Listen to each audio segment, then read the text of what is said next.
요즘 현대인들 참 바쁩니다. 해야 될 것도 많고 또한 처리해야 될 것들도 너무나 많은 시대입니다. 그럼에도 불구하고 여러분 각자의 삶에서 여러분들의 삶의 무게를 감당하며 또한 하나님을 쫓기 위해 힘쓰시는 여러분 너무나 환영하고 또 축복합니다. 오늘 우리는 참 낯설지만 어딘가 가슴을 울리는 한 말로 시작하려고 합니다. 폭삭 소가수다. 제주도 방언입니다. 여러분 잘 아시죠? 문자 그대로 보면은 완전히 속았다 말 같지만 사실은 그 안에 담겨 있는 뜻은 전혀 다른 의미입니다. 정말 고생했다, 참 수고했다라는 따뜻한 위로의 말이 이 폭삭 소가수다입니다. 사실 이 말씀의 제목이 우리가 이미 많은 사람들에게 사랑받고 있던 한 드라마의 제목이기도 합니다. 이 드라마에서는 서로 주인공들이 이 부부가 사랑했고 아껴주고 그렇지만은 시간이 지나 누군가를 먼저 떠나보내야 하는 부부와 또한 가족들의 아름다운 인생의 이야기를 그려낸 드라마입니다. 저는 다양한 장면이 생각나긴 하지만 특별하게 생각났던 장면이 하나 있어요. 바로 마지막 장면인데 이 남편이 이제 시한부 판정을 받고 이제 가족과 아내를 위해서 준비를 합니다. 키가 작은 아내를 위해서 높은 선반에 있는 그릇들을 다 내리고요. 또한 혼자 있을 아내를 위해서 현관의 문을 고쳐 놓습니다. 바람이 많이 부는 제주도의 특성상 이 유리창을 다 테이프로 막아 놓고요. 이러한 모습들을 볼 때 자신의 죽음을 얼마 남겨주지 않은 상황에서 자신을 위해 쓰는 것이 아니라 그때까지도 가족들을 위해 썼던 이 아빠의 모습.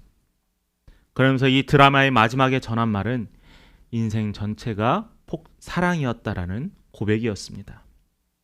사랑하는 성도 여러분, 우리는 오늘도 분주한 일상 속에서 누구나 각자 지는 삶의 무게들이 있습니다. 사람들과 함께 있고 매일매일 같이 있지만 마음이 때로는 쓸쓸하기도 하고요. 외롭기도 합니다. 해야 할 일은 많은데 할 수 없고 시작하지 못하는 또한 마음도 있기도 합니다. 어떨 때는 다른 이들의 행복을 보면서 나는 왜 이렇게 작아지냐는 위축된 마음도 갖기도 합니다. 그러다 보니 현대인들에게 다양한 원인으로 인해 주변에 사람은 많지만 이 외로움 그리고 큰 일을 끝내고 나서 이 공허함들이 늘 존재한다는 거죠. 그런데 이것이 그냥 단순하게 모든 사람이 아니라 기독교인들도 마찬가지라는 거예요. 최근 국내 기독교인을 대상으로 한 연구에서 응답자의 62%가 하루 이상 의미 없이 무기력한 기분을 느낀다라고 설문했던 결과가 있습니다. 근데 이것보다 더 충격적인 것은 응답자의 2분의 1이 뭐라고 했냐면 신앙생활 중에도라고 했어요. 신앙생활 중에도 외롭고 의미 없고 공허함을 느끼고 무기력함을 느낀다라고 답했던 거예요. 신앙생활 중에도요. 여러분, 우리가 이렇게 예배드리고 모이는 건 뭐예요? 말씀으로 위로받고 찬양으로 기쁨을 회복하며 예배를 통해서 기쁨을 회복하는데 우리의 수중의 반은 공허함을 느낀다라는 거예요. 저는 이 결과를 보면서 왜 하나님의 말씀이 우리 안에 영향력을 끼치지 못할까?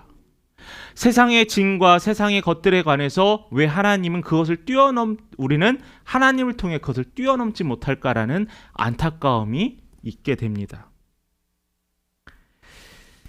결국 하나님의 영향력을 하나님에 통하여서 하나님이 우리의 삶에 영향력을 끼치지 못하고 있다는 사실이 바로 우리의 모습이기도 하죠. 오늘 마태복음 11장 25절부터 30절까지의 말씀은 바로 이 수고한 인생들을 향하여서 예수님께서 우리를 향한 초청입니다. 단지 위로의 말이 아니고요. 단지 공허한 위로의 말이 아니라 우리에게 회복과 가야 할 소망의 길을 보여주는 말씀이 오늘 본문을 통해서 함께 우리 확인했으면 좋겠습니다. 4가지의 작은 소주제와를 여러분과 나누려고 합니다. 첫 번째는 25절의 말씀입니다. 그때 예수께서 대답하여 이르시되 천지의 주제이신 아버지여 이것을 지혜롭고 슬기 있는 자들에게는 숨기시고 어린아이들에게는 나타내심을 감사하나이다. 여러분, 여기에서는 좀 낯선 것들이 좀 등장을 합니다. 감사의 이유가요, 우리가 무엇을 소유하거나 무엇이 해결돼서의 감사가 아니라는 거예요. 우리는 하나님의 나라의 질서와 세상의 질서가 근본적으로 다르다는 것을 확인할 수 있습니다. 세상의 질서는요, 누군가를 평가를 합니다. 대개 평가위에서 능력과 스펙이나 또한 실적을 가지고 평가를 합니다. 외형적인 조건에 따라 판단하는 거죠. 예를 들어볼까요? 여러분들 어떤 회사에 이력서를 쓸 때는 여러분들의 경력과 학력과 여러분의 졸업장을 적어놓게 됩니다. 또 인간관계에서는 그 사람의 외모와 또한 그 사람의 배경이 평가의 기준이기도 하고요. 그러나 하나님의 나라는 아니에요. 우리의 외형이 아니라 어떤 걸까요? 우리의 마음의 생각의 중심, 여러분들의 마음의 중심을 보시고 하나님이 평가하신다라는 거예요. 여러분들의 겸손한 태도, 여러분들이 하나님의 말씀 들을 준비가 되어 있는 자들인지 아닌지를 보고 하나님께서 평가하신다라고 얘기했습니다. 사무엘상 16장 7절에도 이러한 말씀을 기록하고 있습니다. 사람을 외모를 보거니와 나 여호와는 중심을 본다라는 말씀이 있습니다. 이는 세상이 평가하는 기준과 하나님이 평가하는 기준이 다르다는 것을 다시 한번 우리에게 확인시켜주는 말씀입니다. 여러분이 은혜를 받았잖아요. 우리가 하나님으로부터 은혜를 체험했잖아요. 우리가 어떤 자격이 있어서 이 은혜를 체험한 걸까요? 우리가 어떤 자격이 있어 예수의 십자가로 우리가 구원을 얻게 되었나요? 아니잖아요. 하나님의 은혜입니다. 아무런 값없이 주시는 예수 그리스도의 십자가의 피로 말미암아 우리는 은혜를 입게 되었어요. 오늘 말씀에서도 예수님은 어린아이와 같은 자들이라는 그러한 말씀을 하셨습니다. 하나님 앞에 자신을 낮추는 자들에게 하나님의 비밀이 열려 있다는 거예요. 어린아이들이 뭐 많이 아나요? 많은 지식을 아나요? 많은 경력이 있나요? 아니요. 어린아이의 믿음은 다른 것 보지 않고 오로지 하나님만을 바라보는 그 어린아이와 같은 믿음이라고 본문에서는 이해할 수 있어요. 하나님은 바로 그런 인생을 부르신다는 거예요. 부족한 자에게는 채워주시고 더하시는 분이 바로 우리 하나님이라는 거죠. 그래서 내가 많이 갖고 있지 못하면, 내가 많이 배우지 못하면, 내가 많은 능력이 없음에 실망하거나 낙담하는 것이 아니라 그 빈칸을 채워주실 하나님을 우리가 기대한다면은, 신뢰한다면은 우리는 오히려 우리의 약점이 오히려 우리에게 희망이 되고 체험이 될 수 있다는 거예요. 마태복음 5장 3절에도 이러한 말씀이 기록되는, 예수님께서 첫 하셨던 이 산상수훈의 설교에 심령이 가난한 자는 복이 있나니 뭐라고 하셨죠? 천국이 그들 것입니다라고 했습니다. 심령이 가난하다. 심령이 무엇일까? 어려울 수 있습니다. 그런데 여러분, 이 심령이 가난하다는 것은 뭐냐면은 나는 하나님 앞에 내세울 것이 없습니다라는 고백이에요. 나는 하나님 앞에 내세울 것이 없습니다라는 고백이 심령이 가난한 자예요. 여러분, 나 자신이 연약하고 나 자신이 부족함을 인정하는 것부터가 천국을 누릴 수 있는 백성의 출발이라는 거죠. 그게 바로 심령이 가난한 자입니다. 이 심령이 가난한 자는 복이 있다라고 했어요. 단순하게 그냥 행복이 아니라고요. 하나님이 인정해 준대요. 하나님이 인정해 준대요. 그리고 하나님과 올바른 관계를 맺을 수 있는 상태가 복이 있는 겁니다. 여러분 이미 다 복 받았어요. 예수의 피로 새 생명을 얻은 여러분 다 복 받았어요. 부활하신 예수 그리스도의 이 놀라운 소식을 믿게 되는 여러분들이 복 받은 거예요. 우린 이미 복 받았습니다. 하나님한테 복 받았어요. 바로 이게 하나님이 우리 안에 주시는 복이라는 거죠. 마지막으로 천국이 그들의 것이다라고 했습니다.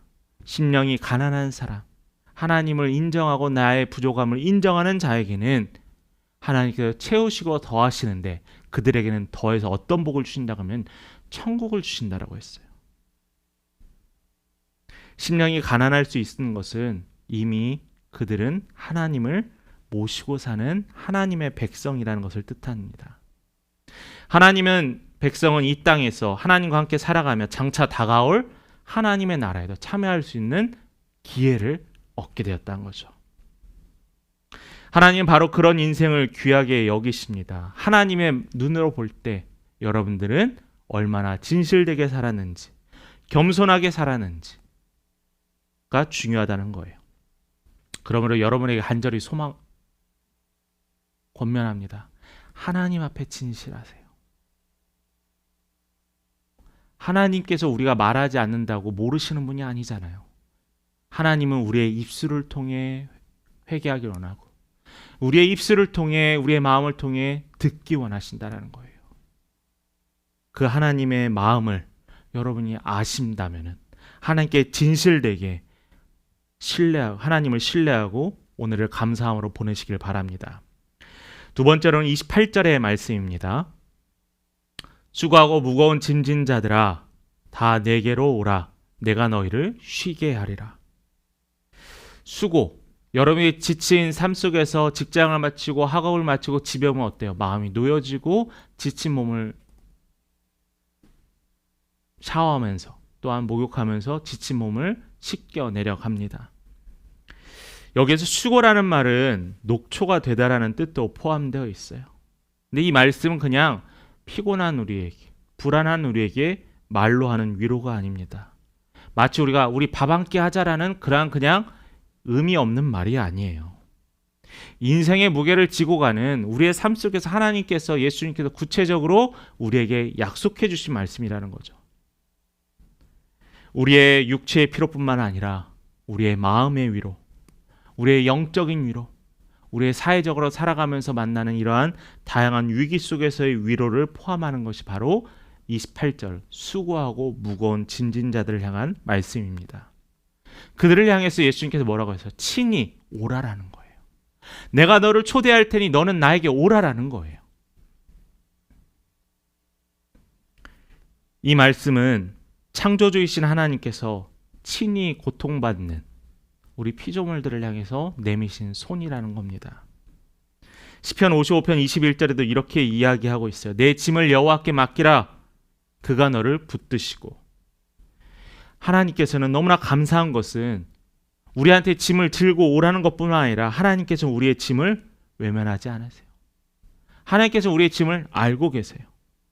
삶의 현장에서 우리의 짐을 너무나 잘 알고 계십니다. 나보다 나를 더 잘 아시는 그 예수님께서, 하나님께서 나의 짐을 지어주신다라는 거예요. 어떻게요? 내가 주께 다가가기만 한다면, 내가 주님께 나의 삶의 방향과 나의 삶의 목적들을 주님께 조금씩이라도 틀다면은 주께서 나의 짐을 들어주신다라고 약속하셨습니다. 이 짐은 우리에게 진짜 현실적이에요. 병원 진료 예약을 앞두고 기다리는 이 불안한 마음, 경제적인 압박으로 가족을 향해서 화살을 들고 탓을 하며 다투는 순간, 아이 키우는 거 참 힘드시죠? 또 부모님을 돌봐야 되는데 여력이 안 되시죠? 그런 가운데서도 감당해야 할 책임의 부담이 있습니다. 이런 상황 속에서 여러분 어떻게 생각하세요?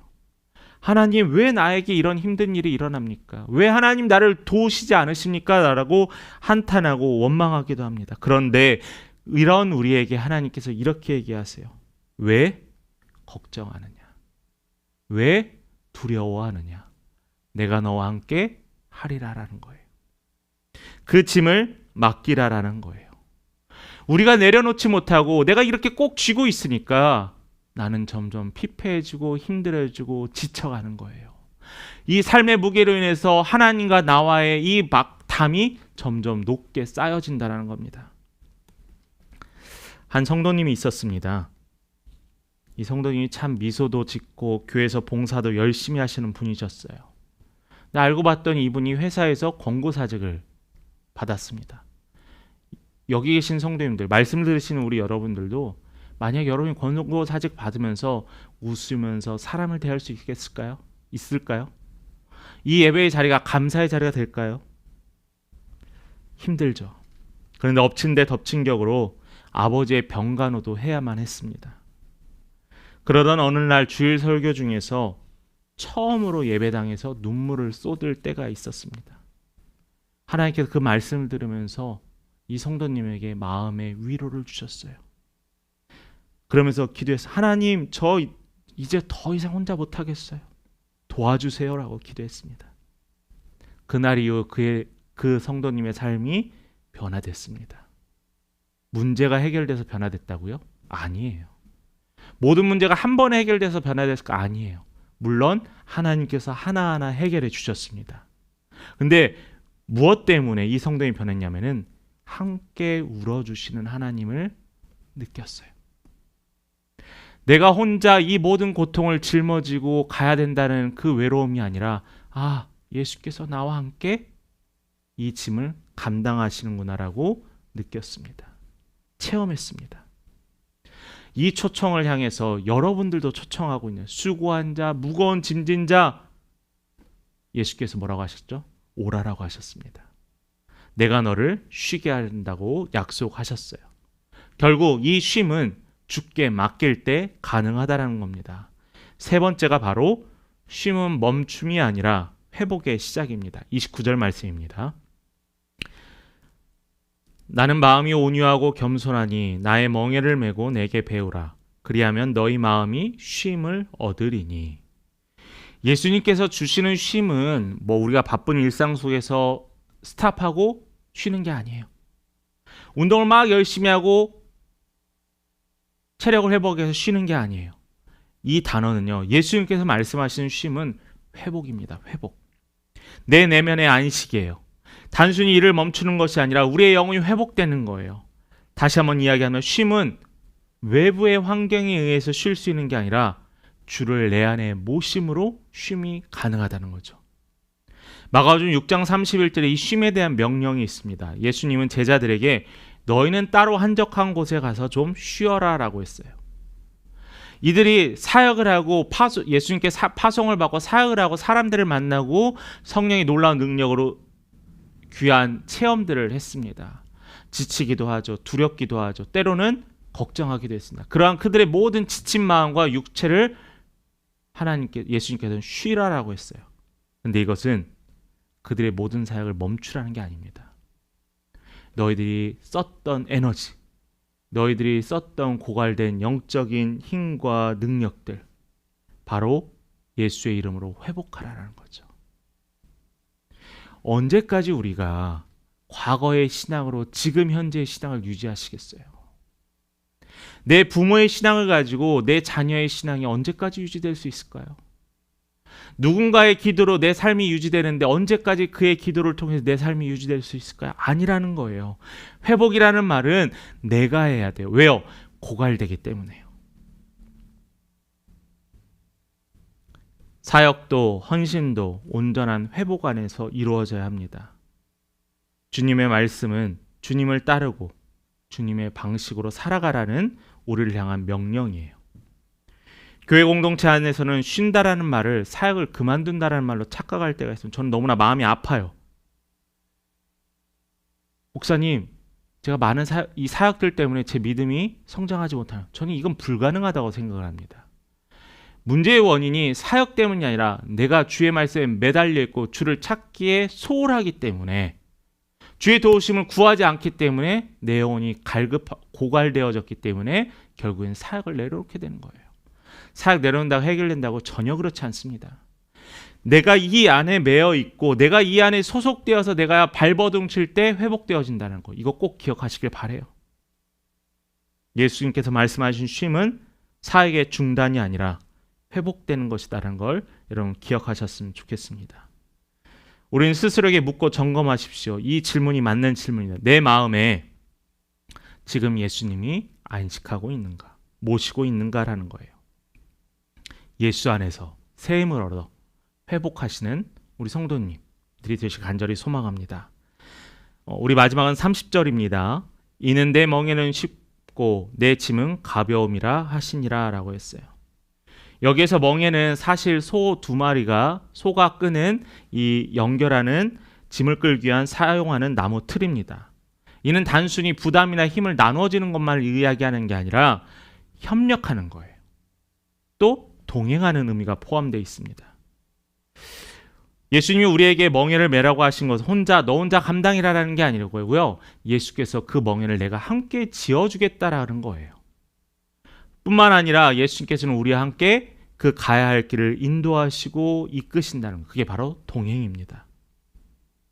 많은 사람들은 이 신앙생활을 어려워합니다. 왜 어려워하냐면은 율법의 짐, 종교적인 의무, 교회에서의 역할 등이 나를 점점 더 힘들게 하기도 합니다.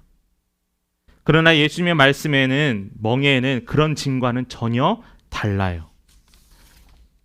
그것은 사랑의 멍에이고 예수님과 함께 감당하는 멍에이고 또한 이 또한 은혜라는 멍에입니다.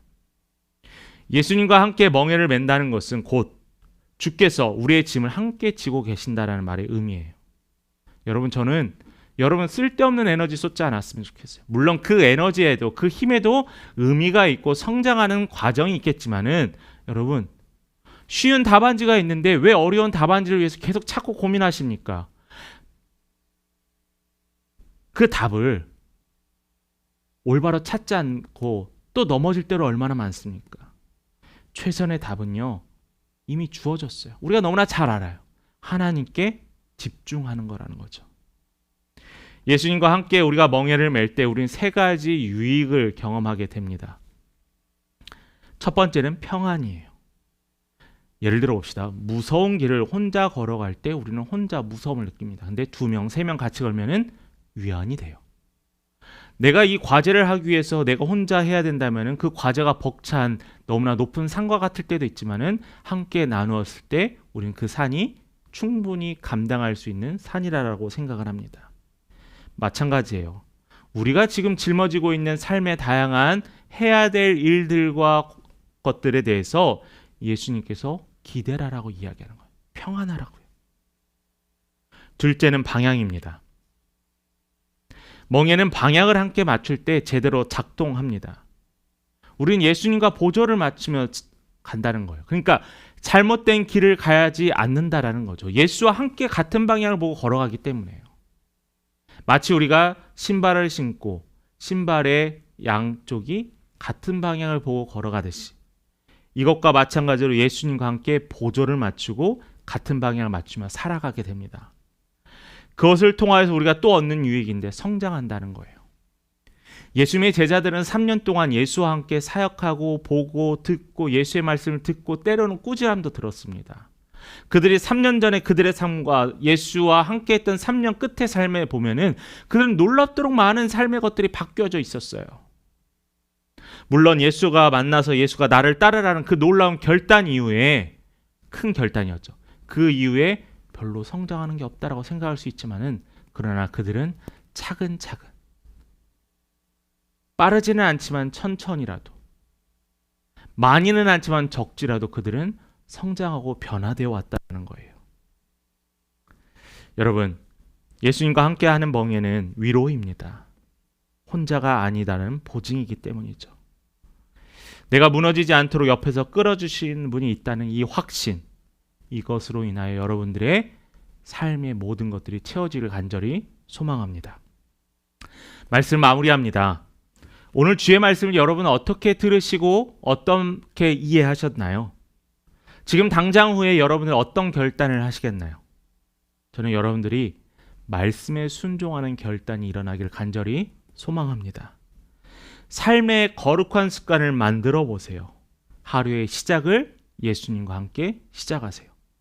아침에 눈을 뜨면서 주님, 오늘도 나와 함께하여 주옵소서.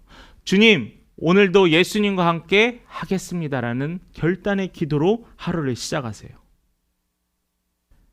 직장에서, 가정에서, 교회에서 서로의 짐을 또한 나누며 살아가세요.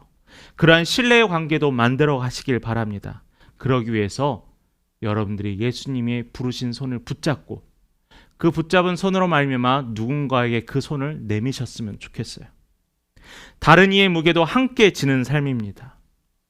삶이 우리가 예수께 매어 있다고 할지라도 멍에를 같이 맨다 할지라도 내 상황이 변하지 않은 것처럼 보일 수 있습니다. 그런데 우리에게는 힘이 있어요. 감당할 수 있는 힘이 있고요. 모든 것을 바라보는 시선이 바뀌게 되어 있습니다.